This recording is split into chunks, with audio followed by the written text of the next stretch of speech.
53 বছরের শেষে 54 বছর বিজয়ের 54 বছরে পদার্পণ উপলক্ষে দিনব্যাপী নানা কর্মসূচি ছিল কিন্তু বন্দরনগরী চট্টগ্রামে, এবং সূর্যোদয়ের সাথে সাথে সারা দেশের মতো এখানেও কিন্তু আমরা যেটি দেখেছি যে ফুলের শ্রদ্ধা জানানো হয় শহীদ মিনারে, শহীদ বেদিতে, এবং তারপর দিনব্যাপী নানা কর্মসূচি ছিল। এবং আমরা এখন আছি চট্টগ্রামের এম.এ. আজিজ স্টেডিয়ামের ঠিক সামনে পুরাতন সার্কিট হাউসের পাশের যে জায়গাটি, সেখানেই কিন্তু এখানে জেলা প্রশাসন বিজয় মেলার আয়োজন করেছে, যেটি গত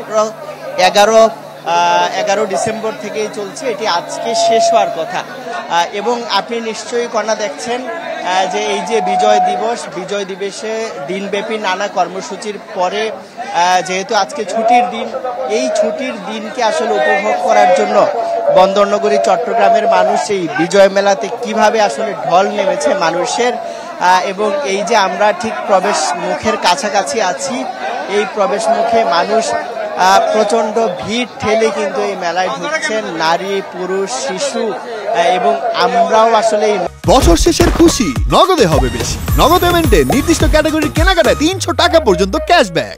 মেলায় ঢুকতে রীতিমতো গলদঘর্ম হয়ে যেতে হয়েছে, এবং মানুষ যারা আসছেন তারা এই মেলায় ঢুকছেন আসলে। এবং এই মেলায় আমি জেলা প্রশাসনের যারা আসলে এই মেলা ব্যবস্থাপনার সাথে আছে তাদের সাথে কথা বলেছে। তারা আমাদেরকে যেটি জানিয়েছেন যে এই মেলায় প্রায় 70টিরও বেশি স্টল আছে, এবং সেখানে খাদ্যদ্রব্য যেমন আছে, লোকজ পণ্য, ঘর সাজানোর বিভিন্ন জিনিস, ঘরকন্নার বিভিন্ন জিনিস সহ বিভিন্ন ধরনের পণ্য কিন্তু আছে। এবং এখানে আপনারা দেখছেন যে কি পরিমাণ ভিড়, মানুষ এখানে ভিড় করছেন।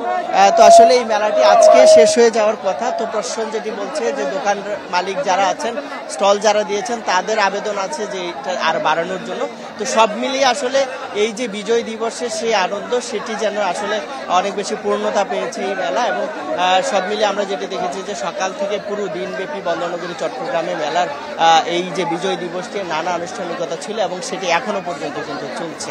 তো সব মিলিয়ে সবাই প্রত্যাশা করছেন একটি উন্নত সমৃদ্ধ বাংলাদেশ, সবাই মিলে এই বাংলাদেশকে এগিয়ে নিয়ে যাওয়ার সেই প্রত্যাশা কিন্তু সবাই। কনা এমদাদ, আপনাকে ধন্যবাদ। আমরা সিরাজগঞ্জের খবর জানবো, আমাদের সঙ্গে যুক্ত আছেন হিরকগুন। সিরাজগঞ্জে কি অবস্থা, বিজয় মেলা কেমন চলছে এবং কয়দিন ব্যাপী চলবে এই মেলা? আসলে মহান বিজয় দিবস উপলক্ষে কিন্তু সিরাজগঞ্জে শুরু হয়েছে 7 দিনব্যাপী বিজয় মেলা।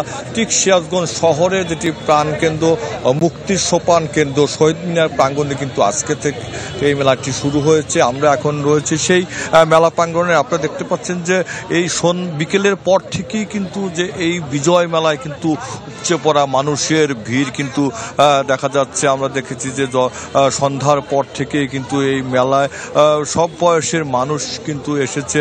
সেখানে অনেক অভিভাবককে দেখেছি যে তাদের সন্তানদেরকে নিয়ে কিন্তু তারা এই মেলায় এসেছে। এবং সিরাজগঞ্জ জেলা প্রশাসনের আয়োজনে কিন্তু সপ্তাহব্যাপী এই বিজয় মেলাটির সেখানে আয়োজন করা হয়েছে, এবং প্রায় 50টি মতো কিন্তু স্টল এই বিজয় মেলা কিন্তু স্থান পেয়েছে। বিশেষ করে আমরা যেটি দেখেছি যে সিরাজগঞ্জের যেটি তাঁত শিল্প সহ অন্যান্য পোশাক, শিশুদের জন্য বিনোদনের জন্য খেলনা, খাবার সব কিছুই কিন্তু এই মেলায় কিন্তু রয়েছে। দেখতে পাচ্ছেন যে পুরো মেলা জুড়ে কিন্তু এখন যে মানুষের উপচে পড়া ভিড় সেটি কিন্তু দেখা যাচ্ছে। তবে এই প্রতিদিন সকাল থেকে রাত পর্যন্ত কিন্তু এই মেলাটি খোলা থাকবে, এবং আমরা দেখেছি যে অনেকেই কিন্তু যে কেনাকাটায় কিন্তু ব্যস্ত রয়েছে।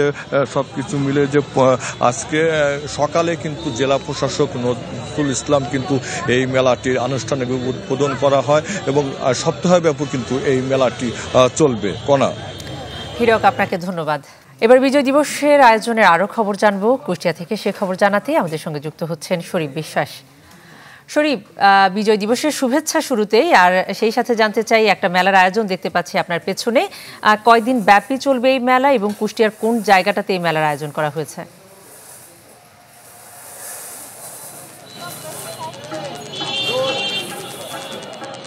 হ্যাঁ কনা ঠিকই বলেছেন। আমার ঠিক পেছনেই যে আয়োজনটি সেটি কিন্তু মেলার আয়োজন, বিজয় দিবসের বিজয় মেলার আয়োজন।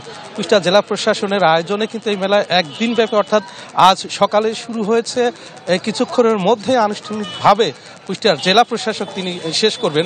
ওই মেলা উপলক্ষে কিন্তু আমরা দেখেছি বিভিন্ন বয়সী মানুষ কিন্তু দর্শনার্থী তারা কিন্তু এখানে সমবেত হয়েছেন এবং এখানে প্রায় 30টির অধিক স্টল রয়েছে এবং এই স্টলগুলিতে আমরা যেটি দেখেছি বিভিন্ন ধরনের তৈজসপত্র, হস্তশিল্প থেকে শুরু করে বিভিন্ন ধরনের পণ্য সামগ্রী এখানে মানে সমারোহ ঘটানো হয়েছে এবং এই মেলাকে ঘিরে এখানে এক অন্যরকম একটা আমেজ তৈরি হয়েছে। বিশেষ করে আরেকটু কোনো আপনার মাধ্যমে দর্শকদের জানাতে চাই, আওয়াজ হয়তো শুনছেন, ঠিক কেন্দ্রীয় শহীদ মিনারের পাশেই সাংস্কৃতিক অনুষ্ঠানের আয়োজন করা হয়েছে এবং এই কিছুক্ষণ সেটি কিন্তু এখন চলছে।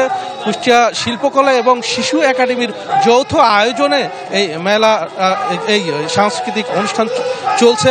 কুষ্টিয়ার জেলা প্রশাসক তৌফিকুর রহমান তিনি রয়েছেন, প্রধান অতিথি হিসাবে রয়েছেন এবং এই স্টল যারা দিয়েছেন এবং তাদের মধ্য থেকে কিন্তু একটা পুরস্কারের ব্যবস্থা রাখা হয়েছে, অর্থাৎ সবচেয়ে ভালো স্টল যে 3টি স্টলকে কিন্তু জেলা প্রশাসনের পক্ষ থেকে পুরস্কৃত করা হবে, সেটির আনুষ্ঠানিকভাবে কিন্তু এই পুরস্কার তুলে দেওয়া হবে। সব মিলিয়ে বলা যায় যে কুষ্টিয়ার যে কালেক্টরেট চত্বর, অর্থাৎ কুষ্টিয়ার কেন্দ্রীয় শহীদ মিনার প্রাঙ্গণে যে মেলার বিজয় মেলার আয়োজন চলছে সেটি কিন্তু বেশ জমকালো আয়োজনই বলা যায়, কারণ এ ধরনের আয়োজন কিন্তু হরহামেশা আমরা অন্যান্য দিবসে কিন্তু আমরা দেখতে পাই না, এবারই কিন্তু বেশ সাড়ম্বরে উদযাপিত হচ্ছে। কনা